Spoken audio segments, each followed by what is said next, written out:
예제 3번 문제를 또 통해서도 우리가 한번 연습을 한번 해보겠습니다.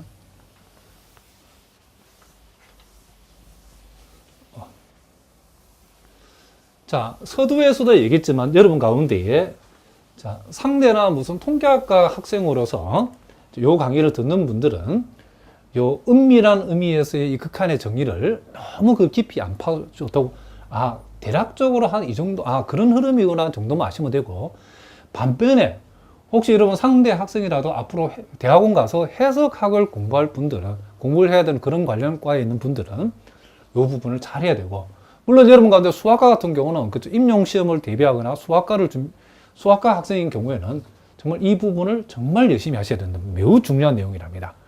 근데 공대생의 경우에도 그쵸, 너무 깊이 들어가지 말고 어느 정도 선에서 여러분들이 이해하는 정도로 지나가셔도 된답니다. 자, 어쨌든 우리가 예제 3번 문제도 보겠습니다. 자, 이번에는 요 수열의 극한값이 0이 된다는 사실을 한번 이제 보여봐라 그랬답니다. 자, 요거도 우리가 일단은 이제 머릿속에서 이제 적당히 우리가 이제 스케치를 한번 해보겠습니다. 자, 우리가 결국 보여야 되는 것은 이제, 임의의 양수 엡실론에 대해서 적당한, 그쵸, 자연수 K 값이 존재한다는 사실을 보여야 되는데, 어떤 자연수냐면, n이 K보다 크거나 같아일 때에, 요 놈에서 요 0을 뺀 값의 절대값이 엡실론보다 작다를 만족하는 그와 같은 우리가 K 값을 잡아내야 되는 거죠. 자, 그래서 일단은 우리는 여기에서 자, 수열의 항에 해당되는 n분의 2 플러스 마이너스 1의 몇 승? n승이죠. 요 놈에서 우리가 0을 뺀 절대값이 자, 엡실론보다 작다는데 요걸 조금 정리해서 한번 적어 보겠습니다. 자, 우리가 요걸 요렇게 적게 되면 요것은 확실히 요렇게 적을 수 있겠죠. 요거는 n분의 3보다는 작거나 같다는 사실을 우리가 확실히 알 수 있죠. 자, 왜냐하면 n이 홀수일 때는 요게 n분의 1이 되고, n이 짝수일 때는 이게 n분의 3이기 때문에 요 절대치 안의 값은 확실히 n분의 3보다 작거나 같다면 확실하죠. 그러면 우리는 자, 여기에서 요걸 뺀 값이 n분의 3보다 작거나 같은데, 요 n분의 3보다 작거나 같은 것이 뭐보다 작다? 엡실론보다 작다는 사실을 만족하도록 n과 엡실론을 엮으면 되죠. 지금 우리가 포인트는 요 놈에서 특정한 값이 0을, 극한값 0을 뺀 값의 절대치가 우리는 뭐보다 작다? 엡실론보다 작다는 사실을 우리가 보여야 될 거니까. 그럼 여기에서 이제 우리는 요 부분을 우리가 n에 관해서 풀어준다 했죠. 그러니까 양변에 역수치하면 이렇게 되어지고, 그럼 요것을 우리가 양변에 또 3을 곱하면 결국 n은 엡실론분의 3보다 크다라는 요 사실을 우리가 힌트를 알아냈죠. 자, 그러면 이제 본격적으로 답을 한번 적어보겠습니다. 임의의 자, 역시 양수 자, 엡실론에 대하여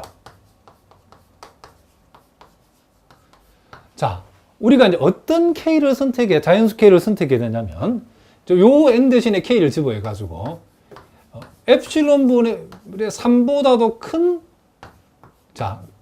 자연수 K를 자, 잡으면 자, n이 K보다 크거나 같다일 때에 자, 요게 이제 어떤 의미인지를 우리 다시 한번 풀어서 적어 보겠습니다. 자, 우리가 K 값을 엡실론분의 3보다 큰 값으로 K 값을 우리가 자연수 K 값을 잡았다고 하면 자, n이 지금 K보다 크거나 같은데 K 값을 엡실론분의 3보다 큰 값으로 잡았다는 말은 n 입장에서는 자, 요 부분을 우리가 엡실론에 관해서 풀면 양변을 역수를 취하고 그리고 양변에 우리가 3을 곱해버리면 결국 n분의 3은 엡실론보다 작다라고 하는 말이 요 말 속에 포함되어 있는 거죠. 무슨 말이겠죠? 그러면 n이 k보다 크거나 같을 때에 우리가 지금 증명하고자 하는 것은 자, 절대치 n분의 2 플러스 마이너스 1의 n승에서 0을 뺀 거. 자, 요 값이 지금 엡실론보다 작다임을 확인시켜줘야죠. 그런데 일단 요 값은 일단 n분의 3보다 작거나 같다라고 했는데 n분의 3이 지금 엡실론보다 작다를 만족하기 때문에 결국 임의의 양수 엡실론에 대해서 K 값을 엡실론분의 3보다 큰 자연수 값으로 선택을 했더니 n이 K보다 크거나 같을 때에 요 값에서 0을 뺀 절대값이 엡실론보다 작다를 만족시켰죠. 그럼 우리가 수열의 수렴 내지는 수열의 극한의 수렴의 정의에 의해서 우리는 리미트 n이 무한대로 갈 적에 n분의 2 플러스 마이너스 1의 n승의 극한값이 뭐가 된다? 0이라는 사실을 보인 셈이다. 이런 얘기를 합니다.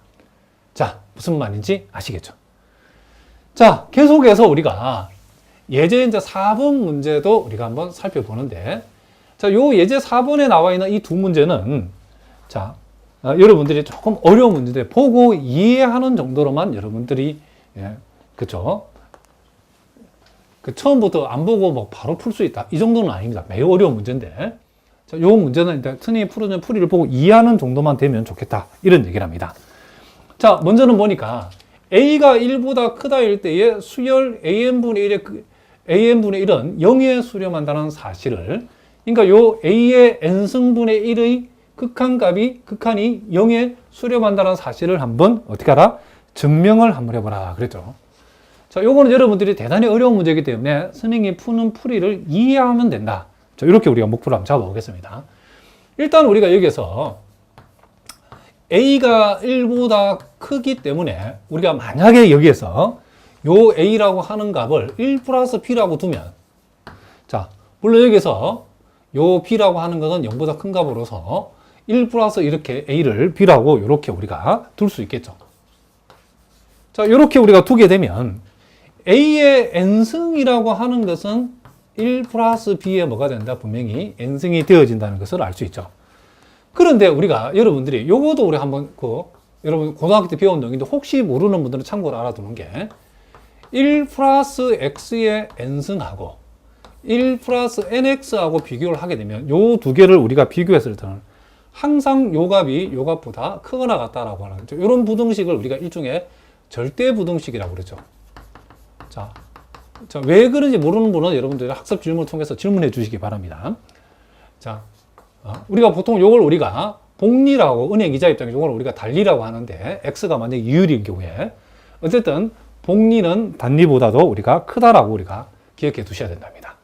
그래서 우리가 1 플러스 b의 n승하고 1 플러스, 자, nb를 우리가 이렇게, 그쵸. 1 플러스 nb를 비교했을 때에는 요 값이 요 값보다 항상 우리가 크다는 사실을 우리가 알고 있어야 된답니다. 자, 무슨 말 알겠죠? 그러면 이제 우리가, 자, 여기까지는 우리가 여러분들 답은 써야 되고, 이제부터 이제 요 부분은 이제 답지에는 적지 않고 이제 스케치를 한번 해보겠습니다. 지금 우리가 보여야 되는 부분은 임의의 양수 엡실론에 대해서 우리가 n이 k보다 크거나 같다를 만족했을 때에 우리는 요 a의 n승분의 1에서, 자, 이 극한값 0을 뺀 것이 요게 엡실론보다 작다는 사실을 이제 보여야 되는 거죠. 자, 그 부분만 여기다 스케치해 보겠습니다. 그럼 이렇게 되어지는데, 자, a가 1보다 크니까 an승분의 1은 양수니까 일단 이렇게 나와지겠죠. 그럼 요것은 우리가 보다시피 1 플러스 b의 n승분의 1과 같다는 것을 알 수 있죠.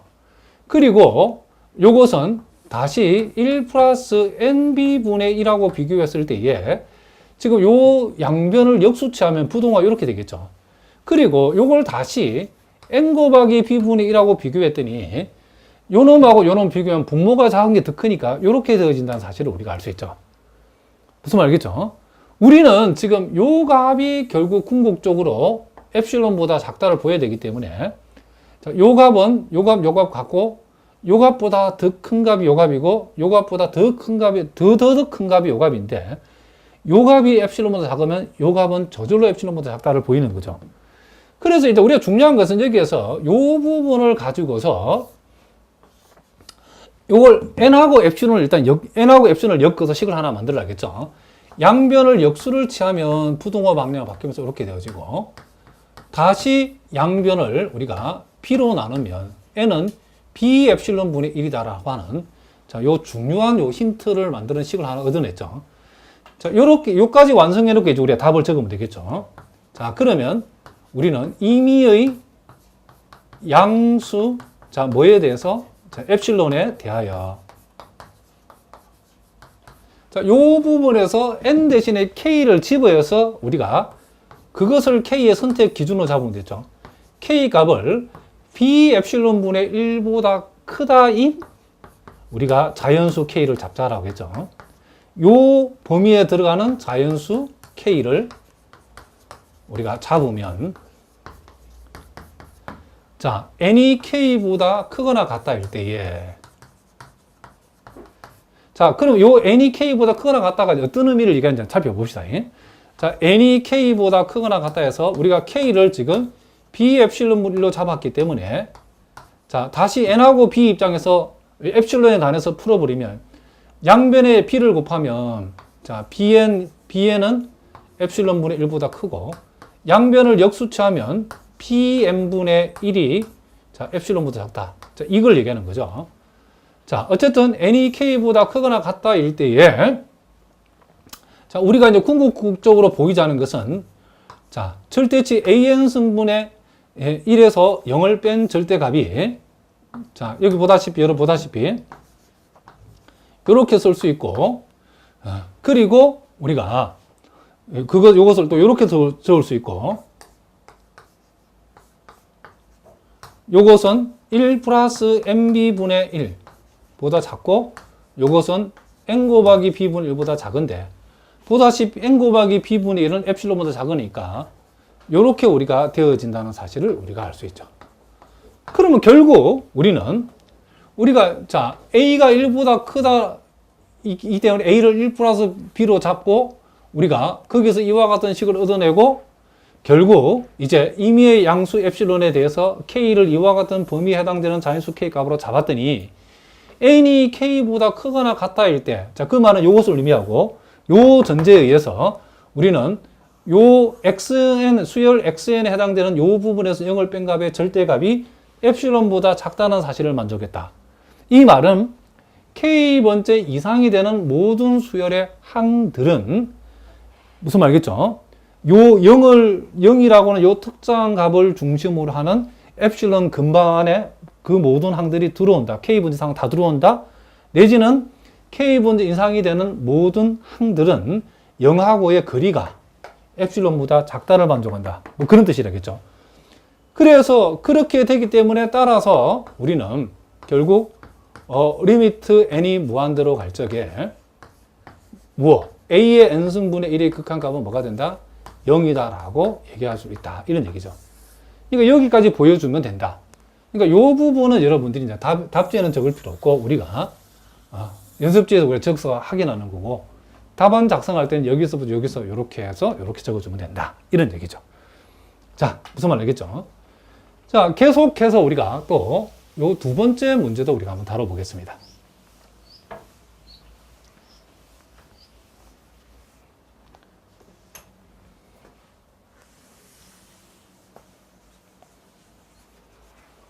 자, 이번에는 절대값 r이 1보다 작다를 만족했을 때에 지금 여러분 보다시피 여기서 rn승의 극한값이 0에 수렴한다는 사실을 한번 보여봐라. 증명해보라. 자, 그랬답니다. 자, 요것도 우리가 요렇게 우리가 한번 생각해 볼 수 있겠죠. 지금 우리가 절대값 r이 1보다 작다라고 했죠. 절대값 r이 1보다 지금 작다라고 했기 때문에 우리는 절대값 r이라고 하는 것을 1 플러스 a분의 1 그리고 여기서 요 a는 0보다 크다. 요렇게 우리가 일단 둬도 상관이 없겠죠. 그렇죠? 자, 요 문제도 여러분 욕심을 내지 말고 보고 이해만 하면 좋겠다. 이런 얘기를 합니다. 자, 그럼 요렇게 되었을 때 우리가 n이 2 이상일 때에 n이 2보다 크거나 같을 때에 r의 n승의 절대값을 한번 생각해 봅시다. r의 n승의 절대값은 양변을 우리가 n승한 거죠. 그럼 1 플러스 a의 n승을 얘기하는 거고 요것은 우리가 앞에서와 마찬가지로 1 플러스 a의 n승하고 1 플러스 na를 비교하면 항상 요놈이 요놈보다는 크다라고 했죠. 그렇기 때문에 요 양변을 역수치했다라고 생각하면 1 플러스 na분의 1 하고 비교하면 이렇게 되어지죠. 그럼 요것은 다시 NA분의 1보다 작다가 되어지고, 자, 무슨 말이겠죠? 자, 그리고 우리는 여기에서 지금 우리가 필요한 것은 여기서 지금 엡실론보다 이걸 작다라고 하는 것을 우리가 이제 확인하려고 하는 거예요. 자, 한 번 더 적어 보겠습니다. 일단 요까지만 확인해 놓고, 그러면 지금 우리가 지금 확인해야 되는 건 뭐냐면 Rn승의 극한값이 0에 수렴하는 사실을 보이는 거기 때문에 요걸 요렇게 적을 수 있고, 요거는 곧 그쵸? 쭉 와가지고 결국 뭐보다 작다? NA분의 1보다 작다가 되기 때문에 여기에서 우리가 이제 엡실론보다 이런 걸 작다라고 하는 거, 요걸 우리가 생각할 수 있겠죠. 자, 그러면 우리가 요 부분에서 우리는 뭘 끊어낼 수 있냐면 양변을 역수치하면 이렇게 되어지고, 다시 양변을 A로 나누어 버리면, 자, N은 A 엡실론분의 1보다 크다라는 요 중요한 힌트를 얻어낼 수 있겠죠. 자, 그러면 여기 이제 답을 적어 보겠습니다. 똑같이 임의의 우리가 양수 요 엡실론에 대하여, 자, 요 부분에서 우리가 요 n 자리에 k를 넣어서 k는 a 엡실론분의 1보다 크다를 만족하는 자연수 k를 잡으면 되죠. 자, 자연수 k를 이렇게 우리가 잡으면, 자, n이 k보다 크거나 같다일 때에, 자, 요 말이 의미하는 바는, 자, 이런 말이죠. n이 k보다 크거나 같다, 이 말은, 자, 자, k가 a 엡실론분의 1보다도 크다를 만족하기 때문에, 자, 요 n하고 요 부분을 우리가 적어보면, 양변을 다시 역수치하면 이렇게 되어지고, 자, 양변을 a로 나눠버리면 na분의 1은 엡실론분의 작다를 만족하는 뜻이죠. 그러니까 k를 a 엡실론분의 1보다 큰 자연수 값으로 취했다는 말은 n이 k보다 크거나 같아일 때라는 이 말이 이것을 의미한다는 거죠. 이것을 의미한다. 그랬을 때에 우리는, 자, 우리가 증명하고자 하는 것은, 자, 증명하는 마지막 부분은 Rn승에서 0을 뺀, 그러니까 Rn승과 이 수열의 모든 항들과 0하고 0항 사이의 거리가, 물론 K번째 이상항이죠. K번째 이상이 되는 모든, 그쵸, 수열의 항들과 0 사이의 거리는 지금 엡실론보다 작다는 사실을 보여야 되는 거죠. 근데 요것은 우리가 아까도 얘기했지만은, 여기에서 1 플러스 A의 N승분의 1을 얘기하는 거고, 요것은 1 플러스 NA분의 1보다 작다는 얘기하고, 이것은 다시 NA분의 1보다 작다를 얘기하는데, NA분의 1은 엡실론보다 작다가 되기 때문에 결국 Rn승 빼기 제로라고 하는 것은 엡실론보다 작다는 사실을 우리가 증명했다는 거죠. 그러니까 임의의 양수 엡실론에 대해서 K가 이와 같은 부등식을 만족하는 자연수 K를 선택을 했더니 K번째 이상이 되는 이 수열의 모든 항들은 요 0의 엡실론 근방 안에 들어온다. 내지는 그 K번째 이상이 되는 모든 항들은 0하고 거리가 엡실론보다 작다를 만족한다. 이런 뜻이죠. 이렇게 되어지기 때문에 따라서 우리는 리미트 n이 무한대로 갈 적에 요 Rn승의 극한값은 뭐가 된다? 0이 되어진다는 사실을 우리가 알 수 있다. 이런 얘기를 합니다. 그러니까 우리가 고도화 과정에서 R의 절대값이 1보다 작을 때에 Rn승의 극한값은 0이 된다라는 사실을 우리가 직관적으로 알고 있지만 왜 그런가를 여기에서는 수학적으로 어떻게 하다? 증명을 해봤다. 이런 얘기를 합니다. 자, 무슨 말인지 아시겠죠? 자, 이제 우리가 또 데피니션 2에 보니까 유계라고 하는 말이 나오는데, 자, 요 유계란 말도 여러분들이 이제 처음 보시는 분들은 이 용어가 중요하기 때문에 잘 보셔야 된답니다. 자, 일단 우리가 위로 유계라는 말이 있죠. 그리고 아래로 유계라는 말도 있고, 자, 여기 보시는 것처럼 위로 유계이면서 동시에 아래로 유계를 만족하면, 그랬을 때 우리는 이것을 유계라고 한다. 이런 얘기죠. 그러니까 유계라는 말 자체는 어떤 수열을 놓고 얘기하는 거죠.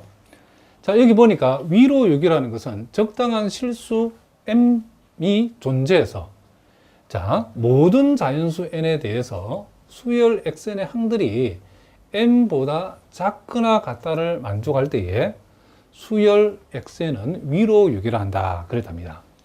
자, 요 첫 번째 예는 우리가 이렇게 우리가 한번 생각해 볼 수 있겠죠.